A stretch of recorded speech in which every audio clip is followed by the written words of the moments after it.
Merdeka Belajar. Ibu Bapak guru hebat, peserta seminar dan Bapak narasumber, dapat kami informasikan ini adalah webinar yang kedua yang kami MGMP Teknik Komputer dan Informatika Lancang Kuning Pekanbaru adakan. Webinar ini adalah salah satu program kerja MGMP untuk tahun 2024 ini. Kami berharap kegiatan ini memiliki nilai manfaat bagi Ibu Bapak dalam melaksanakan tugas sebagai tenaga pengajar sehari-harinya. Dan kami berharap juga kegiatan ini kita ikuti bukan hanya memburu sertifikat, kebutuhan sertifikat untuk pengisian pengelolaan kinerja di PMM, tapi ada penambahan pengetahuan dan pemahaman tentang Merdeka Mengajar ataupun kurikulum Merdeka. Untuk webinar kali ini, sekadar info untuk Pak Rudi sebagai narasumber. Pesertanya Pak tidak hanya dari anggota MGMP Teknik Komputer dan Informatika Lancang Kuning Kota Pekanbaru saja, tapi kegiatan ini kami share juga Pak ke banyak grup di media sosial sehingga terdaftarlah peserta dari berbagai daerah di Provinsi Riau dan juga ada yang dari Jawa Barat Pak. Nggak tahu apakah sudah join apa belum. Dan juga tidak hanya dari jurusan Teknik Komputer dan Informatika, tapi juga ada dari teman-teman guru SMA dan SMP. Kalau di webinar yang seri pertama kemarin bulan lalu Pak itu ada juga yang dari guru SD-nya. Kenapa kami share ke teman-teman guru umum? Karena tema yang kami angkat untuk webinar itu memang umum, kebutuhan pemahaman informasi untuk semua guru, Pak. Ya, terima kasih Ibu Bapak peserta webinar yang telah mensukseskan, yang telah mendaftar di kegiatan kami ini. Dan juga terima kasih buat Pak Rudi Hartono Tarigan Eskom MPD yang di jadwal dia yang padat masih meluangkan waktu untuk kami menjadi narasumber. Semoga informasi dan ilmu yang Bapak berikan bermanfaat bagi kami nantinya. Itu saja saya rasa. Terima kasih. Assalamualaikum warahmatullahi wabarakatuh. Selamat siang. Kembali ke Pak Adri. Waalaikumsalam warahmatullahi wabarakatuh. Terima kasih atas sambutannya oleh Bapak Sonzarni Mkom. Baik Bapak Ibu yang sudah tergabung pada link Zoom ini, kalau ada kendala ataupun pertanyaan boleh disampaikan di form chat nantinya ataupun di grup WhatsApp yang sudah tersedia untuk series webinar kita kali ini. Sekali lagi untuk selama proses kegiatan berlangsung harap mematikan mic. Kemudian kalau memang ada pertanyaan boleh raise hand untuk muncul ke permukaan nantinya. Sekali lagi Bapak Ibu yang ada kendala boleh sampaikan di form chat kendala apa ataupun nanti ada pertanyaan boleh disampaikan di form chat. Baik Bapak Ibu, kita akan langsung saja masuk kepada kegiatan inti. Sepintas saya akan bacakan biodata dari narasumber kita pada siang hari ini. Narasumber kita pada siang hari ini bersama Bapak Rudi Hartono Tarigan Eskom MPD. Beliau merupakan widyaswara ahli media yang bertempat kerja di Balai Besar Pengembangan Penjaminan Mutu Pendidikan Vokasi.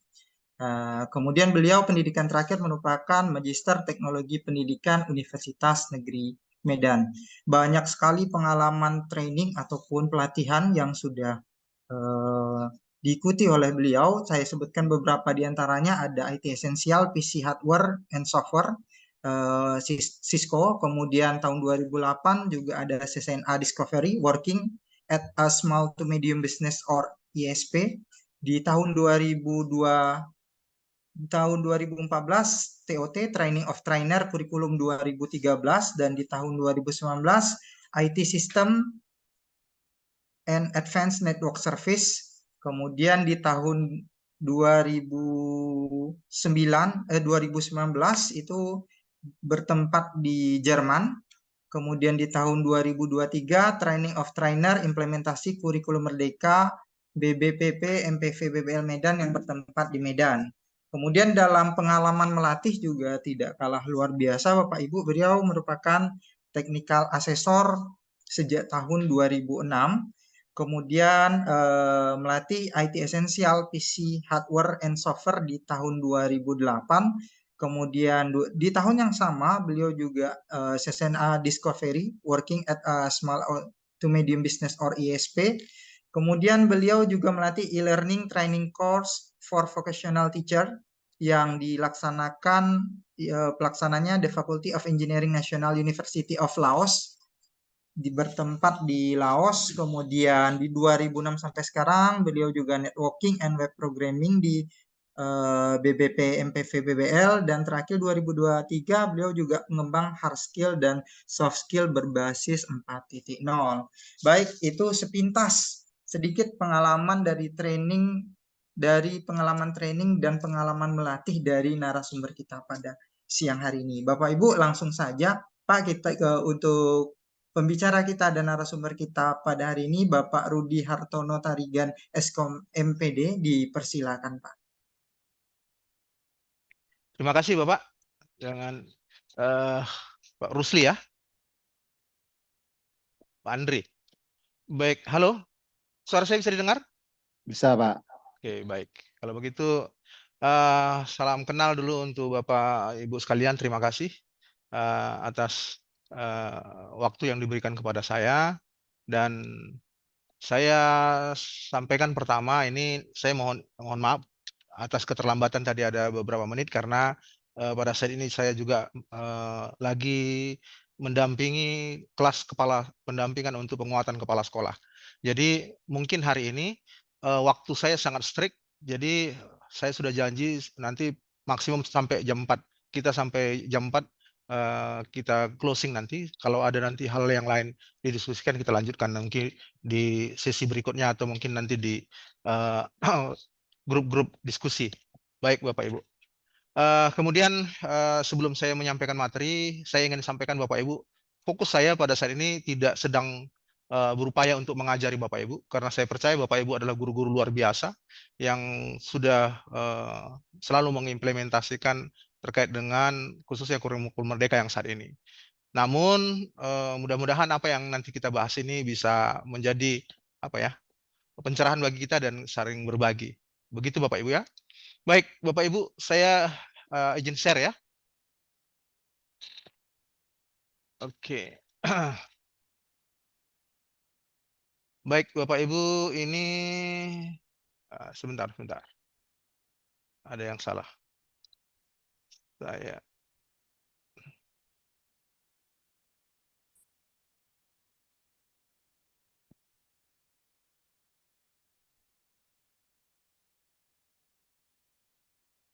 Oke, baik Bapak Ibu. Berkaitan dengan implementasi pembelajar berpusat pada siswa berdasarkan paradigma Merdeka Belajar. Nah, hari ini mungkin banyak kita dari dunia pendidikan sendiri selalu menyampaikan informasi berkaitan dengan pembelajaran berpusat pada siswa. Konsep berpusat pada siswa terkadang mungkin disederhanakan dengan hal-hal yang mungkin menurut paradigma atau persepsi masing-masing itu sudah merupakan berpusat pada siswa. Hari ini kita akan mencoba, saya coba menyampaikan bagaimana sebenarnya berpusat pada siswa itu kalau kita kaitkan dengan Merdeka Belajar. Nah, Bapak Ibu, paradigma Merdeka Belajar itu agar kita pahami bersama bahwa belajar yang lebih menyenangkan dan itu belajar yang mandiri melalui pembelajaran berupa siswa. Itu sebenarnya paradigma Merdeka Belajar. Jadi konsep Merdeka Belajar itu bagaimana membuat suasana belajar itu lebih menyenangkan dan lebih mandiri melalui pembelajaran berupa siswa. Oke, baik. Bentuk kemerdekaan yang muncul pada pembelajaran berpusat pada siswa itu adalah terbebasnya siswa terhadap ketergantungan pada guru dalam mencapai tujuan pembelajaran melalui fasilitasi yang diberikan oleh guru. Jadi, kita harus tahu bahwa yang dimaksud dengan berpusat pada siswa itu ada konteks kemerdekaan di sana. Kalau masih ada tidak merdekanya siswa, terhadap gurunya, itu artinya yang dalam kaitan berpusat pada siswa itu gagal implementasinya. Kecenderungan yang muncul pada pembelajaran yang kita anggap berpusat pada siswa itu ada hal-hal lain yang tidak tercapai di sana. Salah satunya ketergantungan pada guru. Nah, sekarang kita coba. Pembelajaran berpusat pada siswa itu harapannya adalah dipastikan tidak membutuhkan tambahan ice breaking untuk membuatnya menyenangkan. Jadi kalau memang kita sudah menyatakan pembelajaran berpusat pada siswa, itu indikasinya adalah pembelajaran itu tidak membutuhkan hal lain, termasuk yang selama ini berkaitan dengan ice breaking untuk membuatnya menyenangkan. Nah, sekarang kita coba memahami dulu apa itu berpusat pada siswa. Nah, dari kata yang tadi yang saya sampaikan, artinya guru yang menerapkan ice breaking pada pembelajarannya bentuk kegagalan dalam menerapkan pembelajaran berpusat pada siswa. Jadi itu artinya kalau Bapak Ibu mengaku bahwa itu pembelajaran sudah berpusat pada siswa, tetapi masih ada hal-hal lain yang ditambahkan dan pembelajaran itu, salah satu bentuk ice breaking yang sekarang ini sedang fenomenal. Saya cukup mencoba untuk mengkritisi tentang ice breaking itu dalam pembelajaran yang menyenangkan itu adalah suatu kesesatan berpikir yang saat ini sedang dilakukan. Nah, bagaimana itu nanti mungkin kita bisa lebih dalam pada saat diskusi. Baik. Nah, berkaitan dengan mengapa pembelajaran berpusat pada siswa itu tidak butuh ice breaking. Lalu itu menjadi pertanyaan bagi kita. Nah, pertama, kita pahami dulu ice breaking itu apa. Menurut Cambridge Dictionary adalah sebuah permainan atau aktivitas yang bertujuan untuk mencairkan suasana. Artinya di sini bahwa pembelajaran itu ada kekakuan, ada kebosanan. Sehingga perlu ada suatu aktivitas yang bisa membuat suasana itu lebih cair. Yang sudah muncul mungkin kepenatan atau hal lain, mungkin gurunya sudah mulai menunjukkan bahwa siswanya kurang memberikan respon terhadap pembelajarannya. Sehingga dia butuh tools lain yang di luar dari pembelajaran. Yang biasa sekarang ini disebut dengan ice breaking. Lalu saat siswa dan guru fokus dengan aktivitas masing-masing, pertanyaannya adalah, adakah perlu mencairkan suasana? Adakah mungkin kebosanan terjadi? Kita sepakati bahwa itu tidak dibutuhkan. Kalau sudah semua sibuk, siswanya fokus pada materi yang diberikan, gurunya fokus dalam melayani siswanya, dan saya yakin dari perspektif kita bahwa mereka tidak akan membutuhkan ice breaking. Bahkan kalau ada sesuatu yang dilakukan pada saat mereka sedang fokus, kalau Bapak Ibu dalam belajar lagi konsentrasi nih, lalu ada orang lain mengajak sesuatu, ayo kita bermain. Saya yakin Bapak Ibu akan merasa terganggu karena pada saat itu Bapak Ibu sedang dapat moodnya dalam mendapat fokusnya dalam belajar, sehingga yang katanya ice breaking itu bisa menjadi gangguan. Ini guru SMK rata-rata atau guru yang melakukan praktek. Anak-anak sedang melakukan praktek, lalu mereka sedang fokus melakukan praktek tersebut. Kemudian Bapak Ibu mencoba untuk memberikan, ayo anak-anak sekarang kita coba supaya agak lebih tidak kaku, mari kita kerjakan sesuatu. Nah, mungkin menari, bernyanyi. Saya yakin anak itu akan komplain karena mereka sedang fokus dengan apa yang dia lakukan. Nah, sekarang apa poinnya? Mengapa ice breaking tersebut tidak dibutuhkan? Karena sebuah pembelajaran yang berpusat pada siswa, dalam proses pembelajarannya, baik siswa dan guru telah disibukkan dengan aktivitas masing-masing. Itu poinnya. Kalau semua pada sibuk kita, tentu tidak kita butuhkan hal-hal yang lain yang sifatnya jeda, yang sifatnya tambahan, yang lebih membuat mood kita lebih supaya muncul.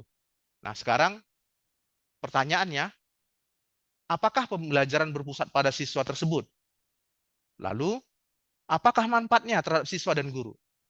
Jadi kita tidak hanya sebatas paham apa itu berpusat, lalu bagaimana kita supaya yakin bahwa berpusat pada siswa itu penting, maka kita harus tahu manfaatnya masing-masing, baik terhadap siswa maupun guru tersebut. Mari kita lihat bersama-sama apa manfaatnya dari kita masing-masing. Yang pertama, berpusat pada siswa. Menurut KBBI, Kamus Besar Bahasa Indonesia, pusat adalah pokok pangkal atau yang menjadi tumpunan berbagai hal, urusan, dan sebagainya. Artinya pusat. Nah, dari definisi KBBI ini bisa kita simpulkan bahwa pembelajaran berpusat pada siswa adalah merupakan proses pembelajaran di mana seluruh aktivitas baik gerak, berpikir, ide bertumpu pada siswa.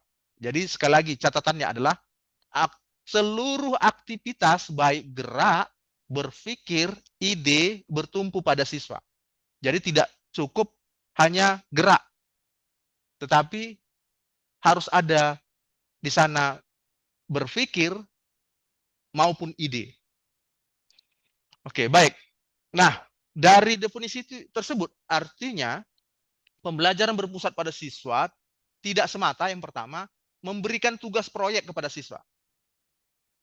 Yang kedua, tidak semata membentuk kelompok dan mempersilahkan siswa berdiskusi. Yang ketiga, tidak semata memerintahkan siswa untuk menyelesaikan LKPD.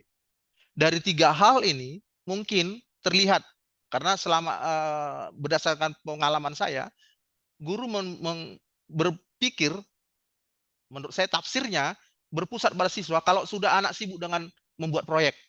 Ditugas, nak dibuat ini proyeknya ya, coba kalian kerjakan. Nah, terjemahan yang ada saat ini adalah menganggap bahwa itu adalah pembelajaran berpusat pada siswa karena siswanya yang mengerjakan. Atau dengan membentuk kelompok. Nah, diskusikan, nak, persilakan. Nah, kalian buat ada diskusi, lalu mereka berdiskusi. Apakah itu bentuk dari berpusat pada siswa? Atau gurunya membuat siswanya sibuk dengan mengerjakan LKPD. Mereka sibuk. Jadi karena siswa yang sibuk, maka dianggaplah itu sebagai berpusat pada siswa. Nah, dari definisi-definisi yang tadi, maka apa yang sebenarnya berpusat pada siswa? Yang pertama, menurut pembelajaran yang berpusat pada siswa, proses pembelajaran yang dapat membuat aktif dan fokus didasari pemahaman terhadap apa yang harus dilakukan dan tujuan dari pembelajaran tersebut. Jadi, berpusat pada siswa itu adalah proses pembelajaran yang dapat membuat siswa aktif dan fokus didasari atas pemahaman terhadap apa yang harus dilakukan dan tujuan dari pembelajaran tersebut. Saya kasih contoh begini. Nah, Bapak Ibu mungkin pernah membuat diskusi kelompok yang katanya adalah berpusat pada siswa. Lalu gurunya membentuk kelompok. Anak-anak kita bentuk kelompok. Dan mereka membentuk kelompok. 1, 2, kamu di sini ya. Selesai membuat kelompok. Lalu sekarang kerjakan LKPD nomor sekian. Mereka kerjakan. Nah, di LKPD sudah ada panduannya. Mereka lakukan. Nah, pertanyaan saya, apakah itu berpusat pada siswa? Saya nyatakan itu tidak berpusat pada siswa. Dari mana? Pertanyaannya adalah, mengapa itu tidak berpusat pada siswa? Karena di sana peran guru itu masih besar. Sebagai contoh, andaikan tadi si guru, anak-anak bentuklah kelompok lalu kerjakan. Bisakah mereka melakukan sendiri? Kalau mereka bisa melakukan itu sendiri, itu artinya controlling ada di siswa. Kalau selama ini yang terjadi di lapangan adalah tanpa ada bantuan guru, maka mereka akan bertanya, Bu, terus kami ngapain nih? Ya buatlah kelompok. Nah, kayak mana Bu buatnya? Sehingga gurunya sibuk untuk membantu mereka membuat kelompok. Dan testimoni banyak guru, untuk membentuk kelompok itu mereka butuh 1 JP. Untuk membagi kelompok itu. Karena apa? Karena siswanya belum terbiasa dengan kemandirian. Gurunya tidak membiasakan mereka lebih mandiri. Sehingga fokusnya masih tergantung pada keberadaan guru. Tanpa ada guru, mereka tidak akan tahu membuat apapun karena pusatnya masih tergantung pada gurunya. Ya, saya belum pernah dengar ada guru menyampaikan begini. Nah, anak-anak ini dia berikan tugas kepada kepala ketua kelas, anak-anak bentuk kelompok, ini tugasnya tolong nanti kalian diskusikan ya. Nanti ibu akan masuk, kita akan diskusikan bersama. Itu Mama, ada bapak guru itu. Oke. Nah, apa yang terjadi? Kalau dilakukan seperti saat ini, coba nanti saya minta masukan dari Bapak Ibu. Apakah sudah pernah melakukan gitu? Anak-anak, mereka bisa melakukan sendiri dengan hanya guru memberikan tugas, lalu meminta kedewasaan mereka untuk melakukan diskusi, lalu nanti begitu masuk gurunya, selesai tinggal pemaparan dan memberikan argumentasi terhadap diskusi masing-masing. Apakah itu sudah bisa terjadi? Kalau itu bisa terjadi, itu yang disebut dengan pembelajaran berpusat pada siswa. Diskusi yang terbentuk itu mereka bisa secara mandiri, seperti yang saya sampaikan sebelumnya, fokus pada siswa. Mereka yang menguasai pengetahuan, keterampilan itu, dan mereka tahu apa yang mereka harus lakukan. Itu yang disebut dengan proses pada siswa. Nah, sekarang pembelajaran berpusat pada siswa itu pasti menghasilkan merdeka belajar. Kaitan pembelajaran berpusat siswa dengan kurikulum merdeka, saya bisa pastikan bahwa pembelajaran yang berpusat pada siswa itu pasti menghasilkan merdeka belajar. Nah, sekarang pertanyaannya adalah, pentingkah pembelajaran berpusat pada siswa tersebut? Nah, pentingnya itu apa? Bagi guru, itu lebih leluasa dalam bergerak. Kemudian, mudah mengelola kelas. Yang ketiga, hasil belajar lebih maksimal. Itu pentingnya berpusat pada siswa. Dan bagi siswa sendiri apa? Tidak merasa belajar adalah beban, kemudian kemandirian dan kreativitas tercipta, mudah memahami materi, dan termotivasi untuk belajar tinggi. Ini adalah pentingnya pembelajaran berpusat pada siswa. Lalu kalau pertanyaan lebih lanjut, apakah pembelajaran berpusat pada siswa itu hanya ada pada kurikulum merdeka? Saya pastikan tidak. Kalau Bapak Ibu pernah namanya KBK, CBSA, cara belajar siswa aktif, kata siswa aktif itu artinya fokus pada siswa, learner center, berpusat pada siswa. Apapun yang sudah berpusat pada siswa, maka pembelajaran itu pasti lebih menyenangkan. Ya, kalau hal-hal yang lebih menyenangkan itu ada pada pembelajaran, pasti mereka tidak menjadi beban. Ya. Belajar itu bukan jadi beban lagi.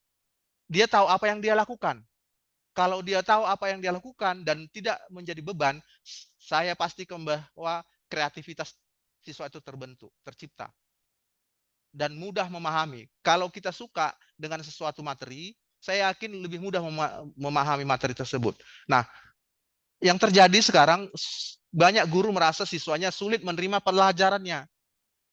Kalau saya tanya Bapak Ibu, adakah materi yang sulit? Saya pastikan tidak ada materi yang sulit.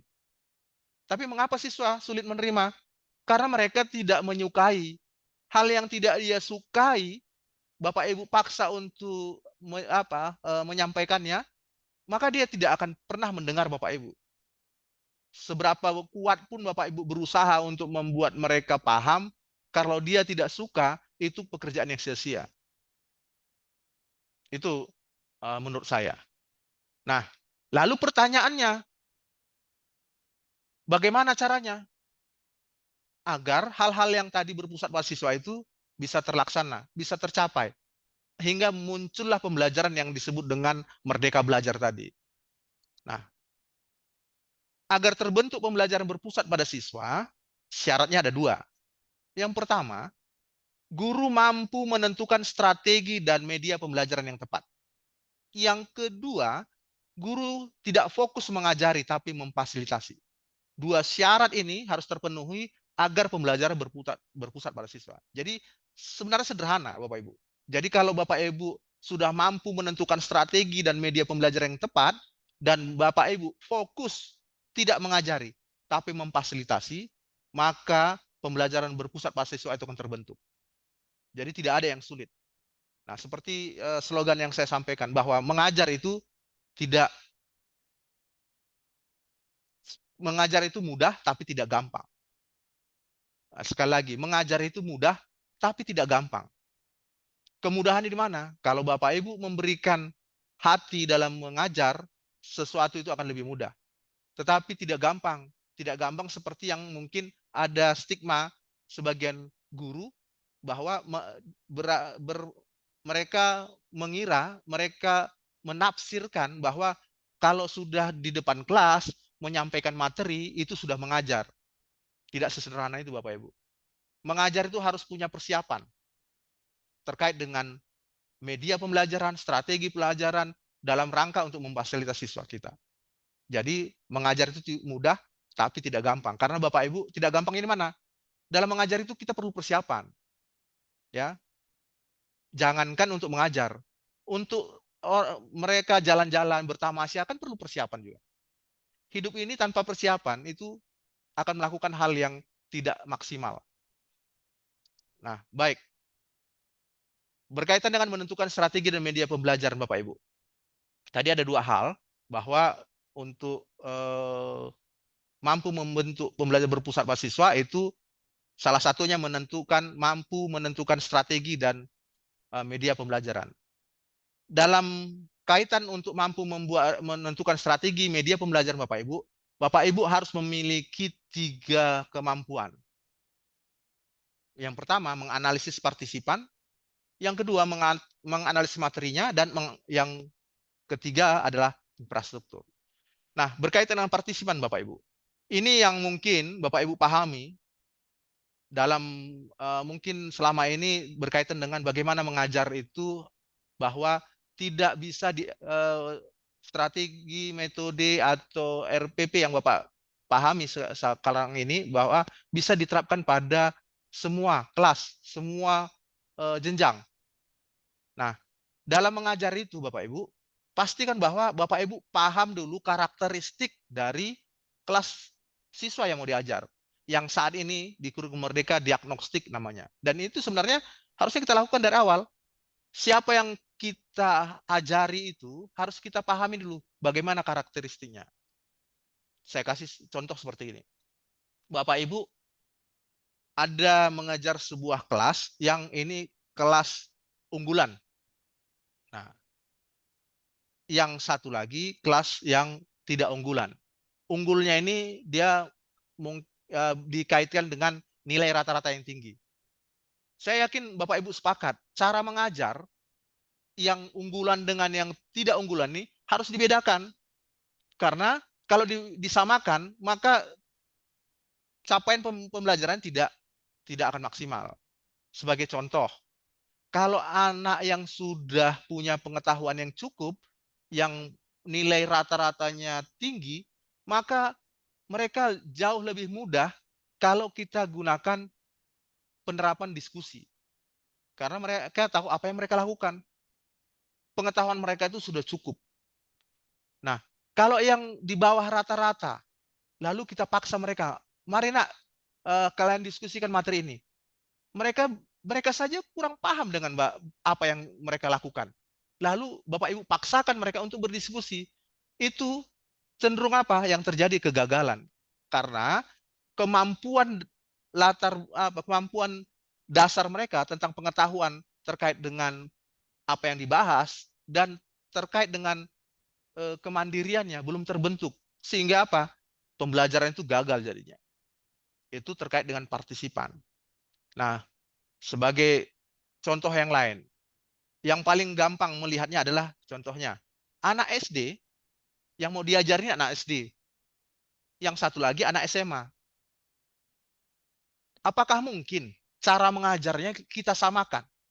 Itu berkaitan dengan partisipan tadi. Jadi hal yang perlu kita pahami bahwa siapa yang mau kita ajari itu harus kita lihat partisipannya. Lalu yang dianalisis itu apa Pak? Pertanyaannya. Banyak hal. Yang tadi pengetahuan awal, kemudian apa? Latar belakang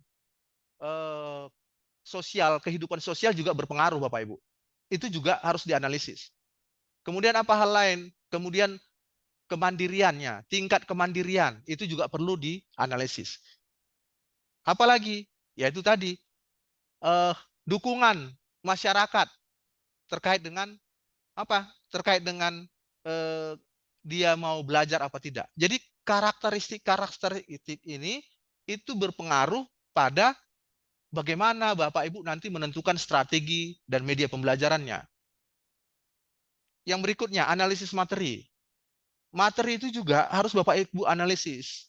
Analisis begini, salah satu contohnya, ada materi yang sifatnya berjenjang. Nah, berjenjang ini artinya, kalau materi ini berjenjang, maka Bapak Ibu harus pastikan bahwa dia harus runut pembelajarannya. Ini dulu mengikuti arus, tidak bisa dibalik-balik. Karena itu pasti berpengaruh terhadap kemampuan anak dalam memahami materi. Kemudian, ya tingkat yang analisis materi, tingkat kesulitannya.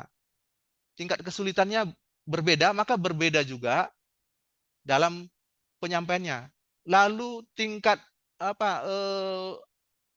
jenisnya, ada yang sifatnya materi itu abstrak dengan yang bisa kontekstual.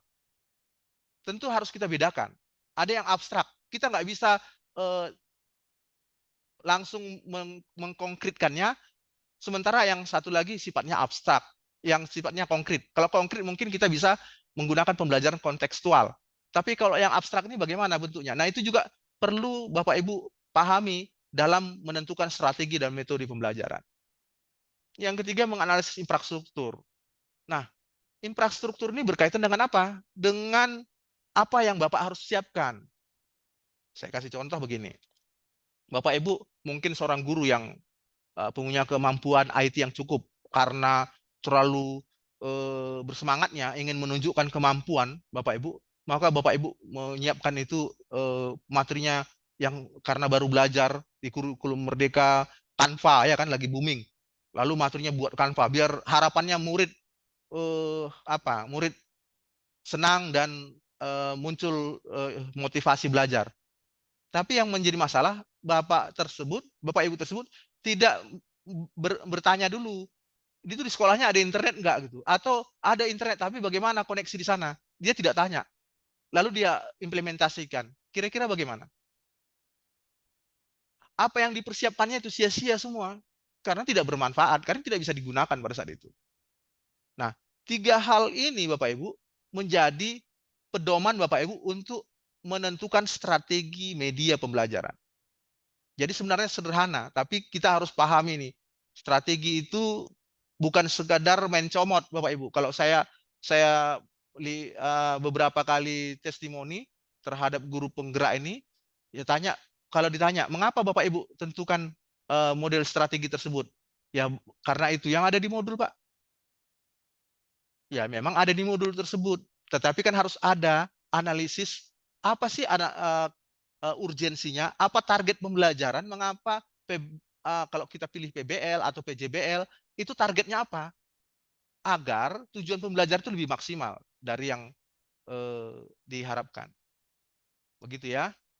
Nah, guru tidak fokus mengajari, tapi memfasilitasi. Nah, untuk mengimplementasikan ini Bapak Ibu, dapat dilakukan melalui 4 hal. Yang pertama, memastikan siswa baik fisik dan mental siap mengikuti pembelajaran. Ini penting Bapak Ibu. Ada sebagian guru ya, datang di sekolah tiba-tiba, nak pas selamat pagi, oke sekarang kita belajar, silahkan buka halaman sekian, kerjakan tugas ini, atau mari kita praktek. Hal yang penting Bapak Ibu adalah pastikan bahwa fisik dan mental siswa tersebut siap mengikuti pelajaran. Ini yang disebut dengan apersepsi Bapak Ibu. Jadi apersepsi penting Bapak Ibu. Pastikan mental mereka itu siap. Apa yang dimaksud dengan mental? Bukan berarti gagal mental mereka, tapi siap artinya dia yakin bahwa pembelajaran ini lebih menyenangkan. Dia siap secara pikiran, fokus untuk mengikuti pembelajaran. Yang kedua, menguasai materi dan tujuan pembelajaran dengan baik. Guru wajib menguasai materi dan tujuan pembelajaran dengan baik. Kalau gurunya saja kurang paham dengan materinya dan tujuan pembelajarannya, bagaimana cara menyampaikan siswa supaya mereka paham? Gurunya kebingungan, bagaimana lagi yang mendengarkan? Nah, yang ketiga, menerapkan model, metode, strategi pembelajaran yang tepat. Nah, ini tadi, kembali lagi, menerapkan metode, model pembelajaran yang tepat. Nah, untuk menentukan ini kembali lagi yang tadi ke awal, harus mengedepankan tiga langkah tadi. Analisis partisipan, menganalisis materi, dan analisis infrastruktur. Dan yang keempat adalah fokus agar siswa mau belajar bukan paham dan mengerti. Ini yang penting Bapak Ibu. Bapak Ibu selama ini mungkin karena begitu nafsunya mengajar, maka Bapak Ibu ingin mereka paham, ingin mereka pintar.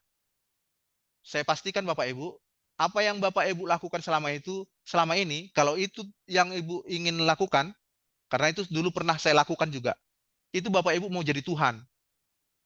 Karena manusia pintar itu hanya Tuhan yang bisa membuat. Tugas guru apa? Yang paling penting menurut saya adalah supaya mereka mau belajar. Kalau mereka sudah mau belajar, Bapak Ibu, ibaratnya tadi kalau dia ingin kita suruh berlari ke suatu tempat untuk mencapai satu titik, kalau mereka sudah mau berjalan dengan sendirinya, apalagi sampai berlari, itu akan lebih memudahkan mereka untuk sampai di tujuan. Daripada Bapak Ibu paksa-paksa, Bapak Ibu seret. Kalau sekarang yang terjadi pembelajaran itu Bapak Ibu paksa mereka supaya mengerti pembelajaran Bapak Ibu. Sementara dia sendiri tidak mau berjalan, tidak mau mengerti. Nah, apa yang mau saya sampaikan bahwa guru yang mengajari, maksud saya ralat, seseorang yang berupaya mengajari untuk orang yang tidak mau belajar itu kerjaan orang bodoh. Jangan pernah Bapak Ibu mau mengajari orang yang tak mau belajar. Itu kerjaan sia-sia Bapak Ibu. Menurut saya itu pekerjaan bodoh. Karena sampai kapanpun dia tak akan mau dia mengerti apa yang Bapak Ibu lakukan. Jadi pastikan fokus Bapak Ibu agar berpusat pada siswa itu berjalan dengan baik, yaitu fokus agar siswa mau belajar, bukan paham. Upayakan aja supaya mereka mau belajar. Kalau mereka sudah mau belajar, nih saya Bapak Ibu akan dikejarnya. Walaupun di awal agak lambat, tetapi karena dia sudah mau belajar, yakinlah bahwa dia akan jauh lebih cepat dari Bapak Ibu belajar. Saya yakin Bapak Ibu punya pengalaman terhadap siswa yang sudah suka dengan materi Bapak Ibu, dia akan jauh lebih cepat daripada yang Bapak Ibu prediksi. Oke, baik. Nah, kesimpulannya, pembelajaran berpusat pada siswa itu tidak sama dengan siswa banyak kerja. Jadi fokusnya Bapak Ibu jangan buat siswa itu banyak kerja. Bekerja tapi dia tidak punya kemandirian, dia tidak tahu apa yang dikerjakan, hanya mengikuti apa yang instruksi yang Bapak Ibu kerjakan, itu bukan berpusat pada siswa. Berpusat pada siswa itu pasti menyenangkan Bapak Ibu. Berpusat pada siswa itu adalah bentuk merdeka mengajar dan merdeka belajar. Merdeka mengajar di mana? Bapak Ibu tidak lagi disibukkan dengan mereka banyak minta bantuan Bapak Ibu. Bu, ini gimana Bu? Pak, ini gimana? Bu, Pak. Bapak Ibu akan disibukkan dengan ketidaktahuan mereka. Karena mereka hanya sibuk mengikuti instruksi saja. Yang berikutnya adalah guru kreatif dan profesional. Nah, pembelajaran berpusat pada siswa itu akan membentuk guru kreatif dan profesional. Lalu, implementasi pembelajaran berpusat pada siswa itu adalah tercipta dengan penerapan metode, strategi pembelajaran, media pembelajaran, dan guru sebagai fasilitator. Ada dua hal ini yang menjadi titik poin atau kunci dari implementasi pembelajaran berpusat pada siswa. Yang pertama, dengan penerapan metode, strategi pembelajaran, media pembelajaran yang tepat. Yang kedua, guru sebagai fasilitator. Kalau dua poin ini sudah terbentuk, maka saya yakin pembelajaran berpusat pada siswa akan tercipta. Oke, demikian Bapak Ibu materinya. Mungkin nanti supaya lebih banyak kita berdiskusi, saya percepat saja materinya. Saya kembalikan kepada moderator. Silakan Bapak.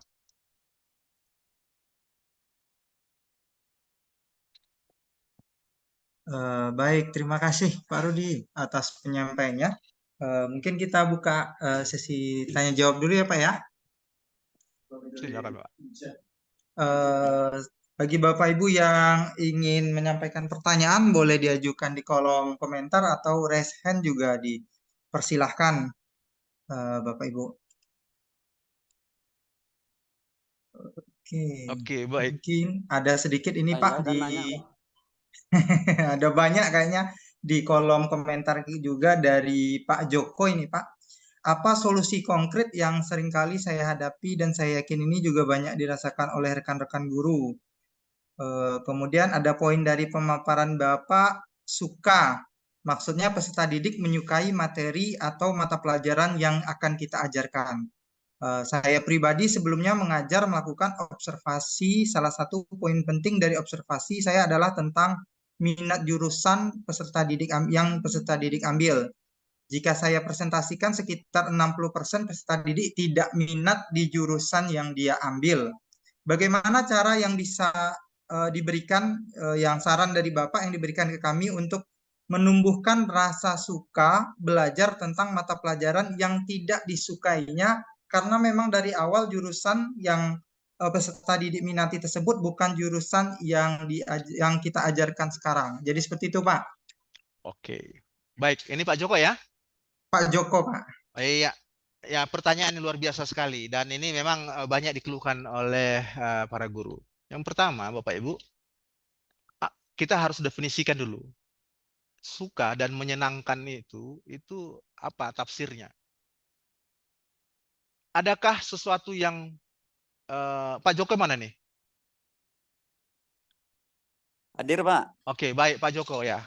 Menurut Bapak, adakah mapel yang tidak menyenangkan? Kalau dari masing-masing siswa kan berbeda-beda, Pak. Ada sebagian memang karena memang kurang suka sama gurunya, kemudian dia berimbas kepada mapelnya. Oke, Ada baik. memang dia kemampuan siswa itu memang, contohnya mohon maaf nih, bukan saya merendahkan salah satu mata pelajaran seperti matematik, mungkin rata-rata siswa kurang suka. Akhirnya ya begitu, Pak. Oke. Nah, tapi pertanyaan saya tadi nggak Bapak jawab. Adakah mapel yang tidak disukai atau adakah mapel yang disukai? Kalau disukai itu bervariasi, Pak. Ini Mas kan Syari. Artinya heeh. semua mapel itu berpotensi disukai. Betul, Pak ya? Saya kasih contoh supaya mudah. Anak yang pintar matematik, kira-kira suka nggak di matematik? Suka. Suka ya. Oke. Artinya eh, artinya sukanya itu karena dia paham. Betul, Pak ya?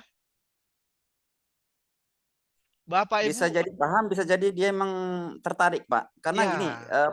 problematika pertama dari awal adalah anak tuh tidak menginginkan dia di jurusan itu, Pak. Dia jurusan A, sementara ternyata dia terlabur di jurusan C gitu. Jadi Oke. mulai dari situlah dia nggak suka dengan mata pelajaran jurusan tuh, Pak. Baik. Nanti kita sampai di sana, Pak. Jadi analogi yang begini, Pak. Saya pastikan bahwa tidak ada mapel yang sulit. Mapel yang sulit adalah mapel yang tidak bisa dipelajari. Itu sepakat ya. Kalau nggak bisa dipelajari bersulit. Matematik nggak ada yang sulit. Katanya sulit nggak ada. Bagaimana Bu? Contohnya anak yang pintar matematik, kalau kita tanya sulit nggak matematik, pasti bilangnya tidak, karena dia sudah paham. Yang membuat sulit itu karena kita paham. Oke. Nah, terkait dengan tadi yang Bapak bilang tidak suka. Kalau tadi ada dua aspek ya. Dia tidak suka dengan gurunya. Kalau sudah tidak suka dengan gurunya, berarti memang gurunya yang bermasalah. Nah, itu tidak bisa kita kaji. Karena udah masalahnya di gurunya. Begitu Pak ya. Tapi saya yakin semua yang ada di sini kepingin jadi guru yang disukai murid. Kalau niatnya untuk ada guru di antara kita ini, niatnya supaya tidak disukai murid, bertobatlah Pak. Tapi saya kira nggak ada lah sini ya. Ini semua ingin disukai dengan murid. Masalahnya, apakah bisa kita paksa murid itu suka dengan kita? Tidak. Pastinya. Mungkin banyak hal. Yang pertama, tidak suka itu berkaitan mungkin perilaku. Yang kedua, mungkin itu tadi dia tidak suka dengan pelajaran kita, jadi sama kita juga suka. Banyak hal. Tetapi yang pasti Bapak Ibu, fokusnya ini kalau sesuatu yang kita sukai, itu pasti akan membuat kita mau mempelajarinya. Itu dulu. Kalau kita suka, maka mau mempelajarinya. Nah, kata suka ini adalah kalau kita kaitkan lebih jauh itu tentang menyenangkan. Menyenangkan itu Bapak Ibu bisa muncul karena memang kita sudah kenal. Maka ada istilah tak kenal maka tak sayang. Anak itu tadi Bapak katakan dia tidak suka dengan jurusan itu. Mengapa? Karena dia belum paham betul dengan jurusan itu, sehingga dia rasa sukanya itu tidak. Ditambah lagi cara mengajar gurunya yang tak menyenangkan. Jadilah kompleks. Tak maulah dia di situ. Nah, saya kasih contoh yang paling sederhana Bapak Ibu. Game. Game kata orang menyenangkan ya. Katanya. Tapi sebagian juga nggak suka dengan game. Saya yakin di sini sepakat. Jadi, tidak ada sesuatu yang mutlak di dunia ini Bapak Ibu yang menyenangkan. Tidak ada. Saya pastikan itu. Terus, bagaimana supaya yang tadi tidak suka dengan menjadi suka? Begini Bapak Ibu. Saya buat analoginya sederhana. Ada sekelompok anak, lalu ini terbelah menjadi dua. Si anak ini dia tidak suka bermain, ya tidak suka bermain dengan kawan-kawannya ini. Analoginya dengan kawan yang lain. Lalu si guru mencoba tidak memaksa, ayo kamu bergabung, tidak. Tapi dia buat suasananya sepertinya riuh, bermain. Si anak yang sendirian tadi pasti kan pertama melirik. Kok mereka seru kali ya? Ngapain sih? Awal mulanya dia akan melirik. Ngapain kalian kok seru kali? Dia datang. Karena dilihatnya seru, maka dia coba akan bergabung. Iya kok enak ya? Akhirnya dia bergabung Bapak Ibu. Yang membuat dia tidak awalnya dia tidak suka, karena dia lihat teman-temannya itu sepertinya seru, maka dia bergabung. Itu yang disebut dengan lingkungan Bapak Ibu. Nah, lingkungan belajar itu Bapak Ibu yang buat. Contohnya begini. Saya kasih contoh. Anak ini sebenarnya tidak suka belajar Bapak Ibu. Ya, tidak suka belajar. Nanti tolong konfirmasi saya. Logika berpikir Bapak sama dengan yang saya lakukan nggak? Saya miliki. Ada dia anak yang malas belajar, disekolahkan di kelas yang semua dia 35, 34 itu suka belajar. Saya tanya lu Bapak Ibu, kira-kira ujungnya dia akan suka belajar nggak? Suka. Iya, Pak. Suka. Kenapa? Karena dia lihat kok kawannya kok seru ya, suka baca. Apa sih yang kalian baca? Kok sepertinya mereka kumpul baca. Apa sih? Awalnya dia nggak niat Bapak Ibu. Karena apa? Karena lihatnya seru, nampaknya seru membacanya, maka coba-coba ada dibaca. Itu Pak, awalnya. Jadi jangan fokus pada dia tidak dia menolak jurusan itu. Bukan. Sebenarnya dia belum punya rasa tertarik dengan itu. Disitulah fungsi dari pembelajaran menyenangkan itu. Kalau dilihatnya si kawannya semua serius, contohnya dia nggak suka komputer. Pening kali komputer. Tapi ditengok kawannya semua sibuk main komputer kok seperti seru. Lama-lama dia pasti berpikir, mungkin seru nih ya. Saya cobalah pelan-pelan. Nah, disitulah Bapak Ibu, fungsi Bapak Ibu guru memfasilitasi dia supaya melihat komputer itu lebih menyenangkan. Bagaimana caranya? Nah, apa yang harus dilakukan? Salah satu pastikan bahwa pembelajaran itu mudah bagi dia. Jadi Bapak Ibu, pembelajaran menyenangkan itu dia ada syaratnya Bapak Ibu. Kalau Bapak Ibu ingin menciptakan pembelajaran menyenangkan, syaratnya ada. Yang pertama, dia mudah. Seberapa canggihnya pun permainan itu, mungkin ini Bapak yang tahu nih Mobile Legend ya. Pak Andri suka Mobile Legend, Pak? Mabar ya, Pak. Mabar nanti itu Pak. Ya. Suka Mobile Legend Pak Andri? Pak Adri? Suka Pak, tapi tidak saraf suka sekali. Ya, pokoknya Bapak suka lah main ya. Lalu ini Ibu Alumah ya? Ibu suka Mobile Legend? Saya nggak suka Pak dengan Mobile Legend.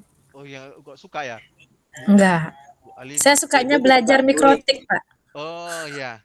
Nah, kalau ditanya yang suka dengan Mobile Legend, pasti bilangnya seru ya? Betul Pak Adri ya? Seru. Mengapa yang lain tidak suka?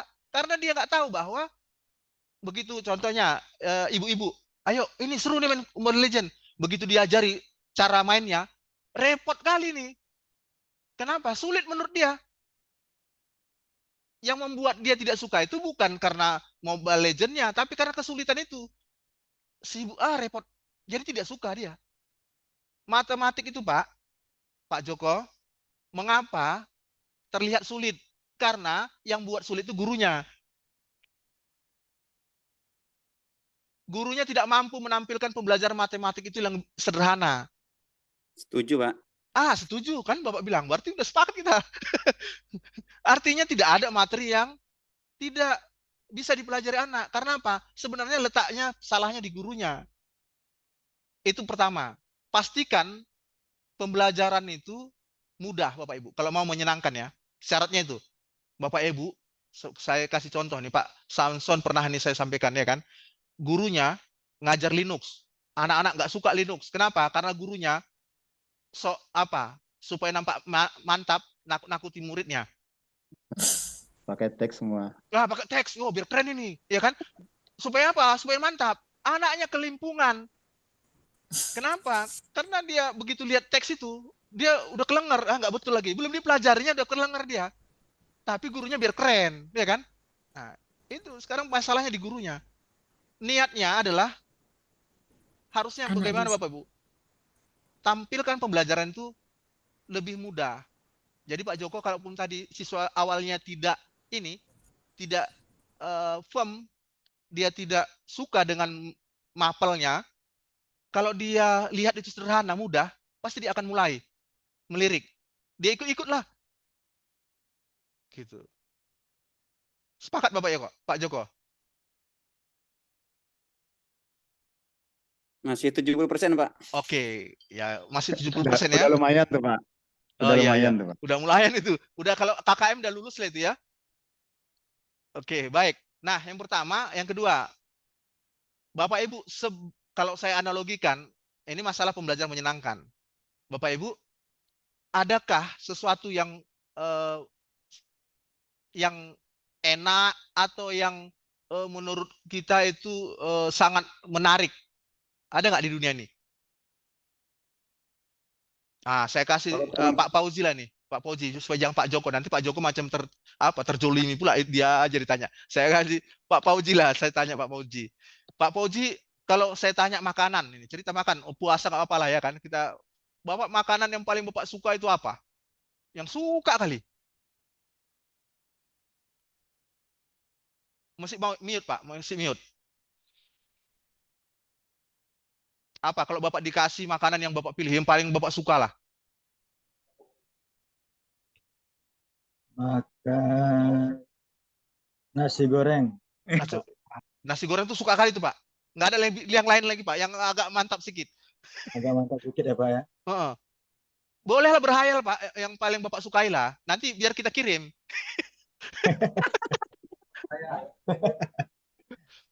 Apa Pak? Makan gudeg. Gudeg. Oke. Yakin Pak ya? Yakin Pak ya? Oke, karena baik. Sekali makannya Pak, udah lama juga. Nah, bagaimana kalau kita sepakat nanti Bapak wajib makan gudeg selama 30 hari. Itu aja makanan Bapak, siang, pagi, siang, sore, malam. Kira-kira enak itu Pak? Enak Pak, lama-lama bosan juga. Iya, 30 hari Pak. Bapak wajib. Bapak nggak bisa pilih yang lain. Gudeg aja, karena Bapak bilang enak tadi. Itu aja lah Bapak makan.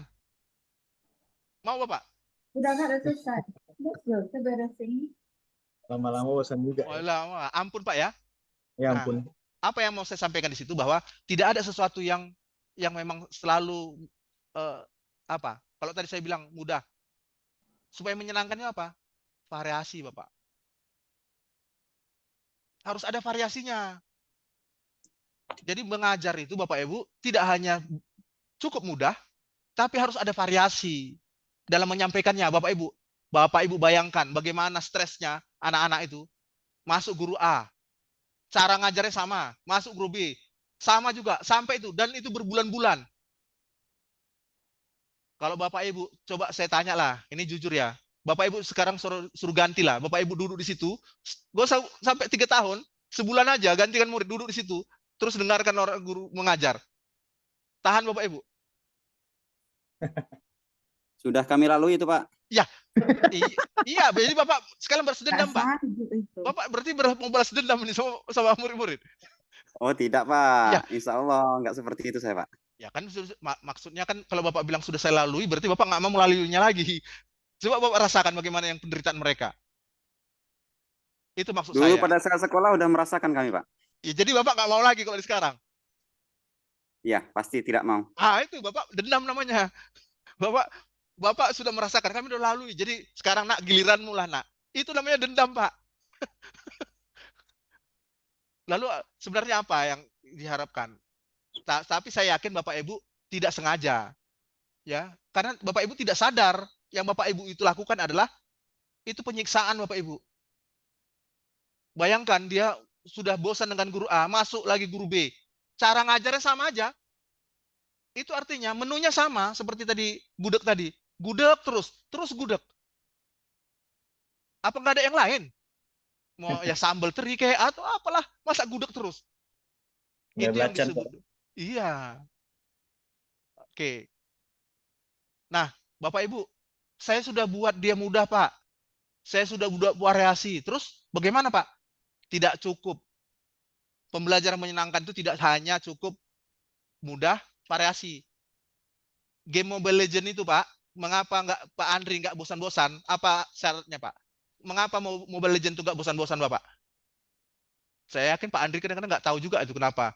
Coba Pak Andri. Mengapa banyak pembaharuannya, Pak. Dia harus apa? Bukan pembaharuan, Pak. Inovasinya. Bukan inovasi, bukan. Tantangan. Bentuk lain tantangan apa? Kreatif, Pak. Bukan. Ayo, Bapak Ibu, yang pemain game ini, apa di situ? Upgrade season. Upgrade season, bukan. Apa itu? Apa? Penasaran. Coba hal-hal baru, Pak ya. Bukan mencoba hal-hal baru. Pak Andri, saya coba pemain game, pasti tahu nih. Dia main game lawan komputer. Kalau udah dikalahkannya, saya yakin nggak mau main itu lagi karena udah tahu caranya. Karena gitu-gitu aja. Nggak ada penasarannya. Coba Mobile Legends, bisa ganti-ganti orangnya. Oke, main. Betul, Pak ya? Iya. Ada lagi yang lain, ada lagi yang lain. Iya. Macam-macam hero. Kayaknya Bapak pemain juga, Pak. Oh, enggak, Pak. Dulu, Pak. Dulu. Bisa mabar nanti, Pak. Tapi saya enggak. Saya sudah insap, Pak, itu. Karena game itu merusak itu, Pak. Merusak mental itu, Pak. Canduan, Pak ya? Ya, baik. Kembali kita. Pembelajaran menyenangkan itu, Bapak Ibu. 3 syaratnya. Apa tadi? Ada yang ingat? Mulai dari yang mudah. Terus bervariasi. Variasi. Terus? Munculkan rasa penasaran. Penasaran. 3 ini kalau muncul Bapak Ibu datang ke sekolah, langsung ditunggu-tunggu siswa. Saya berani jamin. Karena begitu dia Bapak mau ngajar, anak-anak berpikir, hari ini kita mau diapain ya? Mau main apa ya? Ayolah Pak, kita main apa ini? Kalau udah tahu dia, oh hari ini bermain, besok bermain lagi. Dalam hatinya, besok pasti bermain lagi nih. Ya kalau udah seperti itu, dia, ini pasti main lagi. Diajak keluar, kontekstual. Oke, 1 hari, senang mereka, euforia. Hari kedua, besok keluar lagi. Hari ke-7, Pak, nggak ada kerjaan lain, Pak, selain di luar. Panas ini, Pak. Kenapa? Karena udah mulai bosan dia. Tapi kalau memang dia di awal-awal panas pun, ya Pak, keluar kita, ayo keluar. Karena sumur umur belum pernah diajak keluar. Keluar kita, ayo keluar. Mana ada yang komplain, Pak, panas. Nggak ada. Keluar itu, karena dia menganggap bahwa ini sesuatu yang baru. Begitu, Pak. Jadi kembali ke pertanyaan Pak Joko tadi. Bahwa apakah anak yang tidak suka mapel itu dari jurusan awal, pasti dia tidak suka selamanya? Saya pastikan tidak, Pak. Karena seperti game tadi, dia pertama menganggap itu sulit. Kenapa? Dia tidak suka awalnya. Terus dia mencoba mengikuti, ternyata sulit. Sama seperti ibu-ibu, awalnya nggak suka Mobile Legends. Lalu Bapak Ibu paksa, udah main aja. Payah kali. Sampai kapan nggak mau dipegangnya lagi, Pak. Tapi begitu didekatkan, oh gampang. Ih, mudah ya. Mudah. Dia akan mencoba. Nah, kata kuncinya memang tergantung pada gurunya. Kemampuan gurunya untuk membuat itu lebih mudah. Pasti dia akan ikut. Begitu Pak Joko. Ada yang lain Pak Joko? Mau ditanyakan? Agar lebih mudah, Gimana Pak contohnya Joko? seperti apa, Pak? Ambil satu kasus dulu, Pak. Agar lebih Boleh, mudah? silakan. Ya. Oke, Pak Joko ini guru apa? Komputer? Iya, Pak, TKJ. Oke, gampang kali Pak kok ke TKJ. Saya kasih contoh begini Pak. Pak, saya mau ngajarkan Linux, langsung nggak tanggung-tanggung saya kasih Linux ya. Membuat anak supaya dia suka dengan Linux. Yang pertama, cara mengajar saya sudah bimbing anak-anak untuk belajar Linux 2 bulan. Itu udah nantang gurunya dia. Caranya begini Pak, saya ngajar Linux, pastikan bahwa persepsi dia Linux itu tidak sulit. Bapak Ibu jangan mengajari dengan biasanya guru ngajar itu Linux adalah terus konsepnya panjang sekali. Linux untuk menginstalasi Linux harus melakukan partisi. Partisinya itu terjadi ada swipe, ada root. Mendengarnya itu udah mulai kelenger dia, Pak. Lalu apa yang saya lakukan? Saya ajak ke lab. Oke, anak-anak, kita mulai install Linux. Kayak mana caranya, Pak? Oh, gampang. Kalau kamu nggak ngerti, tekan next. Terus, Pak, ini kayak mana? Ngerti kamu nggak? Apa yang ada tuh? Next, Pak. Next. Terus, ya udah. Apa nih, Pak? Kalian klik aja next. Kalau nggak next, continue. Next, continue. Oke. Setiap orang install Linux-nya minimal 10 kali. Yang pertama, install. Next. Lalu ada yang nggak ngerti. Pak, ini kayak mana? Kawannya yang menjawab. Kalau nggak ngerti kau kan? Next katanya. Udah jadi lucu-lucuan. Next. Sampai yang kelima, lalu dia ada yang install. Pak, kayak gini kan apa payahnya, Pak? Nah, yang saya tunggu adalah kalimat itu. Kalau belum, saya suruh install lagi. Sampai dia merasa bahwa ini sepele. Kalau kayak gini, apa aja payahnya, Pak? Kalau next saja. Di titik itulah, Bapak Ibu, dia sudah menganggap, sudah yakin bahwa pelajaran ini mudah. Nah, kalau sudah mudah, udah gampang. Itu yang perlu dicari, Pak. Dimudahkan dia. Jangan Bapak Ibu fokus dengan teori segala macam. Apakah enggak kita sampaikan teori? Kita sampaikan Bapak Ibu. Tetapi nanti tunggu dia menganggap bahwa pelajaran itu mudah. Jangan di awal kita langsung suguhkan hal yang dia tidak sukai. Kalau Bapak Ibu pernah nonton iklan, ada iklan Axe itu. Pernah Bapak Ibu dengar Axe? Apa? X enggak, Pak? Ya X lah. Axe. Nah, apa itu? Apa? Kesan iklan? pertama Kesan sungguh pertama. menggoda. Iya, kesan pertama sungguh menggoda. Selebihnya terserah Anda. Kalau mereka sudah tergoda, Pak, apa lagi? Coba. Kan perlu menggoda, tergoda deh. Gampang ya. Karena pertanyaan saya, mana lebih mudah install Linux sama Windows? Ya kalau kayak gini, install Linux lah, Pak. Apa payahnya, Pak? Persepsi Linux yang selama ini saya hancurkan dulu. Itu Bapak Ibu. Jangan fokus pada materi banyak-banyak.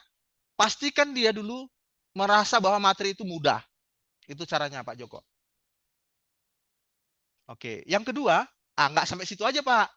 Itu belum itu hanya memecahkan ketakutan selama tentang Linux. Yang kedua, saya buat dia itu penasaran. Ya, saya berbagi ilmu lah. Ini tips saya nih, membuat mereka itu penasaran. Nanti Bapak Ibu boleh contoh. Saya bilang, anak-anak ini kan se-SMK ini lagi euforianya itu tentang apa ya, supaya high komputer. Saya ceritalah, tapi agak dibesar-besarkan sedikit. Kalian tahu bahwa kalian pernah tahu itu apa namanya hacker. Nah, hacker bisa membobol Pak. Oke, pernah dengar cerita itu hacker tuh membobol Pentagon. Oh iya Pak. Nah, baru saya buat install semua, buat password rootnya ini 123, ya kan? Buat IP-nya, cara IP saya ajari, ya kan? Sudah terkoneksi. Nah, lalu titik ini yang saya lakukan. Saya gunakan SSH. Sederhana ya Pak. Saya masuk melalui root segala macam, pindah-pindah saya, kan saya tahu passwordnya, IP-nya saya tahu. Nah, kalian mau lihat saya bisa mematikan komputer kalian dari sini. Loh, gimana Pak? Nah, perhatikan. Saya shutdown. Ih, mati ya? Ih, kayak mana tuh Pak caranya? Itu. Gampang itu. Yang penting kalian ikuti bagaimana saya belajar saya. Nanti kalian akan sampai di sana. Dia kan nggak tahu kayak mana itu. Itu kan sederhana, tapi wah ini keren nih. Mau jadi hacker kita. Katanya. Dia akan ikuti apa yang saya apa. Kayak gini. Oh ini. Oke, kita mulai. Belajar, web server. Nanti sampai di sana. Udah kita ajak keliling-keliling. Dia kan sampai ke CSS. Tahu dia. Kayak gini Pak. Tapi udah sempat keliling-keliling dia kita buat. Udah semua dipelajarinya. Padahal cuma mau masuk SSA tadi. Gitu. Itu yang saya lakukan. Jadi dia penasaran. Kayak mana sih masuk ke akun orang ini. Bisa dijebol kayak Bapak itu. Itu penasaran Pak. Dan itu saya lakukan. Mereka sibuk ngikuti. Biar jadi hacker tadi. Padahal yang saya lakukan hanya cuma menggunakan SSA. Kalau yang jurusan TKJ paham lah itu. Bagaimana mudahnya menggunakan SSA. Begitu Pak Joko. Izin Pak, berarti kalau kita sinkronkan dengan materi Bapak pertama tadi bahwa pembelajaran berpusat pada siswa, ini berarti poin utama adalah siswa itu penasaran dan suka aja Pak ya? Bukan. Terserah kita bagaimana pola kita mengajar, apakah kita mengajar secara kita ajarkan, kita lihatkan ke depan, kemudian siswa mengikuti, atau terserah bebas gitu Pak? Oke, begini Pak, supaya dia sinkron ya. Berpusat pada siswa itu adalah proses pembelajarannya. Sementara yang saya sampaikan tadi itu adalah pembelajaran yang lebih menyenangkan. Ada tadi ya? Nah, berpusat pada siswa tadi sudah sampaikan di awal ya. Berpusat pada siswa itu pasti menyenangkan. Itu, berpusat pada siswa pasti menyenangkan. Nah, supaya berpusat pada siswa itu ada syaratnya tadi yang saya sampaikan. Mereka harus tahu berpusat itu secara berpikirnya, paham tentang materinya. Nah, supaya dia mau fokus pada pembelajarannya dan berpusat pada dia, maka dia awalnya seperti yang Pak Joko tadi alami, bagaimana dia supaya mau belajar. Pembelajaran berpusat pada siswa ini kan siswanya yang belajar, bukan gurunya. Nah, bagaimana dia supaya mau belajar? Kita buatlah pembelajaran yang menyenangkan. Nah, pertanyaannya Pak, dia tidak senang dengan materi itu. Terus bagaimana caranya? Kita buatlah dia penasaran, supaya dia mau. Nah, tidak cukup penasaran Pak. Apalagi buatlah dia lebih mudah supaya dia mau. Kalau dia sudah mau belajar, pasti dia akan melakukan apa yang kita minta. Kalau sudah tahu dia mau belajar dan tahu dia apa yang dipelajarinya, proses pembelajaran berpusat pada siswa itu akan terjadi. Jadi bukan dari berpusat pada siswa dulu, tapi kemauan belajarnya harus ditumbuhkan dulu Bapak Ibu. Itu key pointnya. Baik Pak. Oke. Sepakat Pak Joko? Sementara sepakat dulu Pak. Oke. Persen Mas. Baik, masih ada waktu 30 menit di saya kalau memang ada berbagi tidak apa-apa. Iya, ada lagi nih Pak menyambung dari pertanyaan Pak Joko di kolom komentar dari Pak Parman Situmorang Pak. Oh, Pak Parman. Mungkin Mana ada, Pak Parmannya iya. nih? Mana Pak Parman ini? Resen Pak Parman. Pak Parman. Oh iya, Pak Parman, tunjukkan wajahmu. Karena Pak Parman ini kemarin kita berjumpa di balai ya. Nah, ya oke. Ini Pak Parman bekas guru saya nih. Aduh, kok jadi guru di situ yang suhu Pak. Oke. Kaminya sih cupu. Baik. Iya. Menyambung dari pertanyaan Pak Joko tadi, apa kira-kira Pak untuk saran kepada pihak sekolah untuk calon peserta didik sebelum memilih ke jenjang berikutnya terkait dengan minat dan bakat, sehingga saat mereka diterima di SMK tidak terjadi salah alasan atau salah pilih jurusan, sehingga pada PBM mereka menyukai mata pelajaran yang diajarkan, terutama mata pelajaran kejuruan. Iya Pak. Oke, Karena sering terjadi. Ya, oke. Saya coba menjawab Pak ya. Nah, ini agak repot ini karena ada beberapa hal yang faktor pemicunya. Yang pertama, pengetahuan masyarakat tentang jurusan di SMK itu bervariasi, Bapak. Nah, contohnya komputer. Mereka kira komputer itu cuma ngetik-ngetik doang. Maka dia masuk komputer, dilihatnya mengetik-ngetik, masuk lihat TKJ atau RPL. Begitu masuk dia gugup dia. Nggak kayak gini yang saya bayangkan. Itu dari pengetahuan masyarakat. Dan itu agak perlu ada edukasi lebih lanjut. Dan itu memang tidak bisa kita controlling. Nah, kecuali kalau sekolah memastikan bahwa dalam merekrut, nah ini jurusan RPL. Nah, beginilah nanti yang kamu mempelajari segala macam. Di situ mungkin dia bisa mengedukasi diri. Oh, ini nggak seperti ini yang saya bayangkan. Karena pengalaman, Pak. Banyak SMK yang masuk RPL itu yang penting negeri lah. Udah masuk negeri itu ada RPL di situ, padahal tadi dia mau TKJ, ada RPL lah. Sampai di situ baru dia gugup. Nggak kayak gini yang saya pikirkan. Gitu, Pak.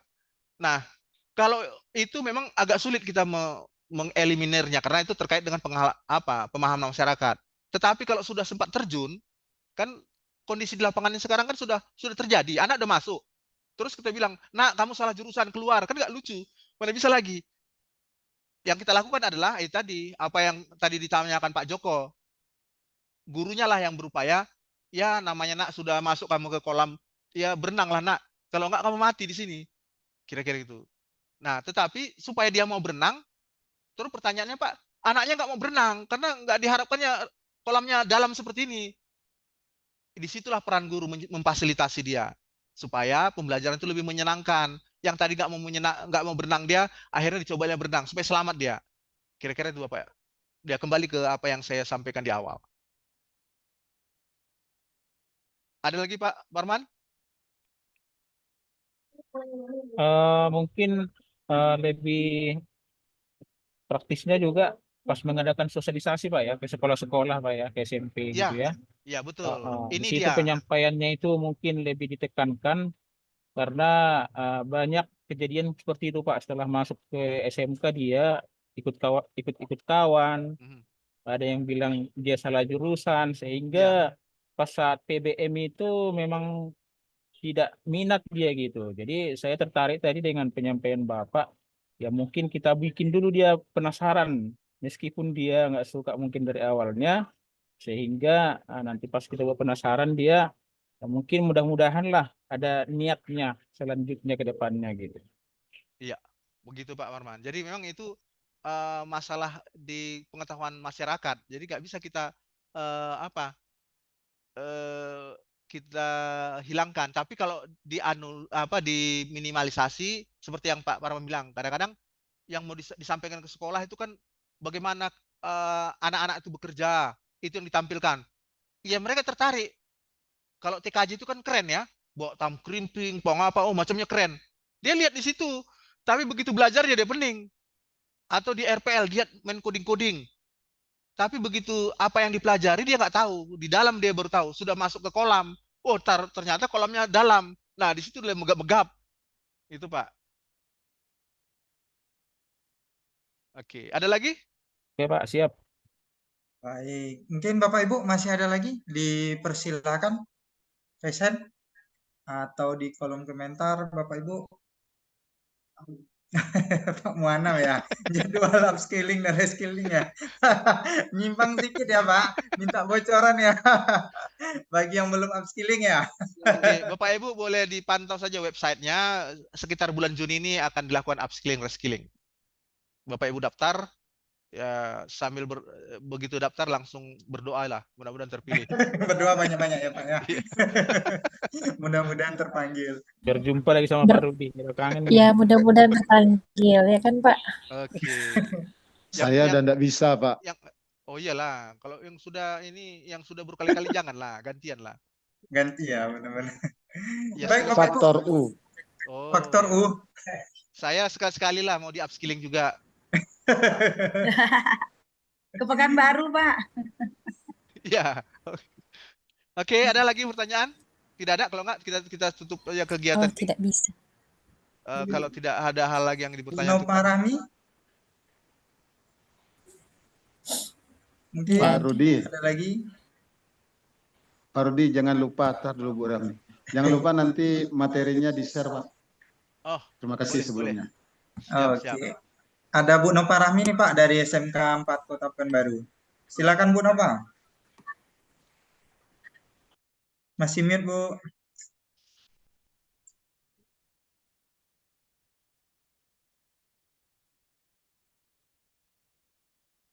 Silakan Ibu. Oke, sudah. Ya.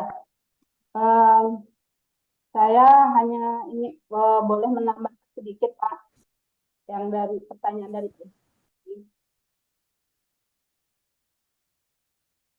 halo.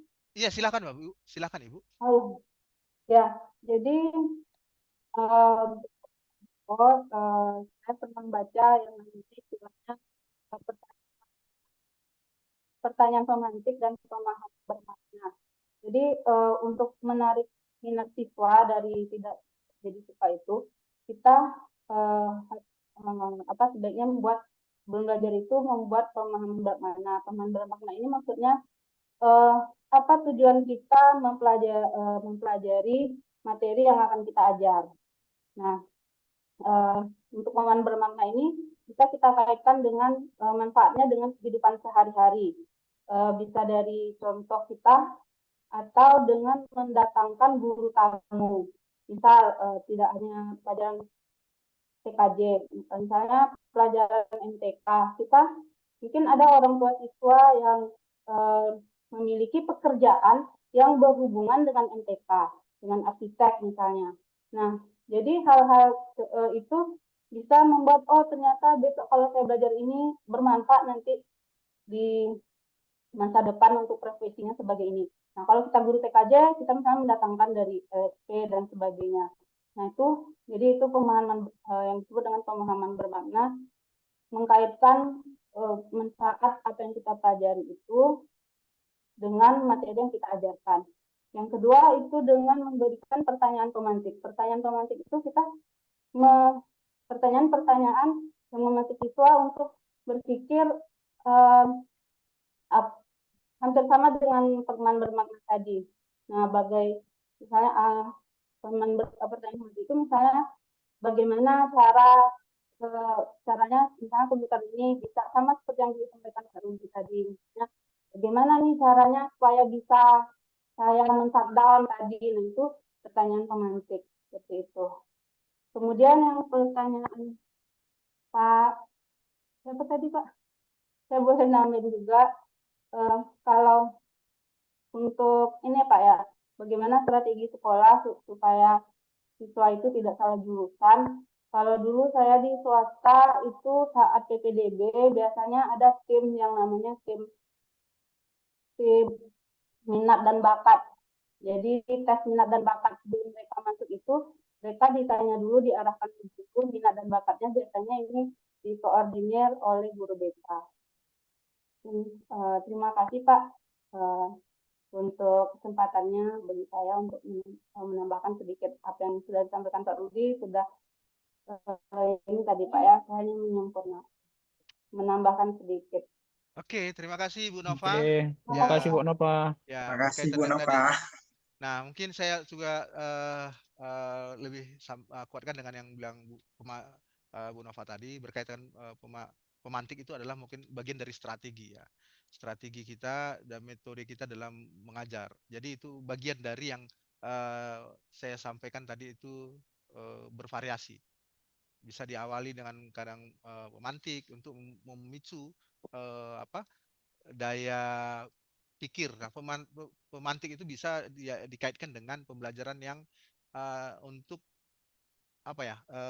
analisis diagnostik tadi. Jadi kadang-kadang pertanyaan memantik itu berkaitan dengan analisis diagnostik, kita memastikan bahwa siswa kita itu pengetahuan awalnya sudah pas apa belum. Dan itu bagian dari metode strategi kita.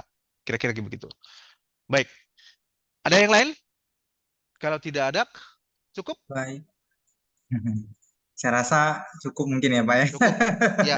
Sudah. Dan ya, saya bisa lebih cepat kembali ke sudah luar biasa sekali. Oke.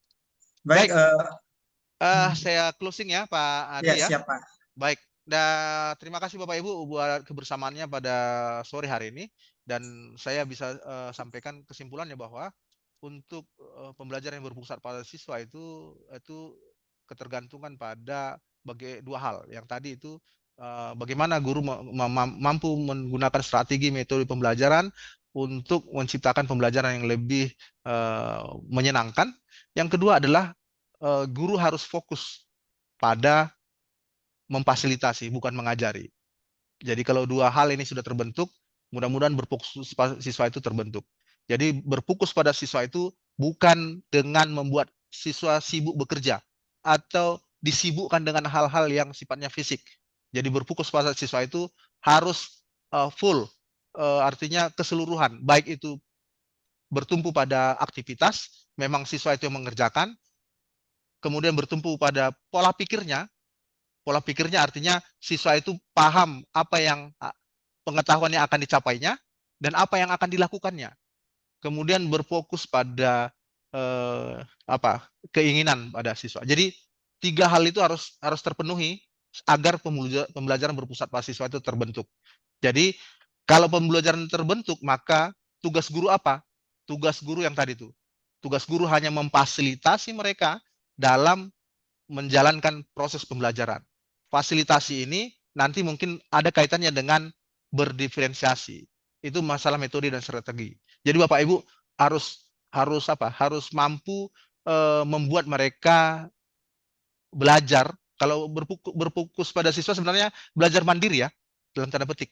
Mandiri itu bukan berarti dibiarkan dia yang sekarang nih mandiri, disuruh di rumah. Enggak juga. Mandiri itu bisa di sekolah. Jadi guru sekarang lagi belajar mandiri, terus mana siswanya? Ya di rumah lah. Itu belajar sendiri namanya, bukan mandiri. Mandiri itu bisa di konteks ada gurunya, dia mandiri, supaya muncul kemandirian itu guru memfasilitasi mereka. Nah itu Bapak Ibu. Jadi sekali lagi berfokus pada siswa itu bukan pada bagaimana seberapa banyak mereka melakukan sesuatu, tapi seberapa banyak mereka memahami dan tahu apa yang mereka kerjakan.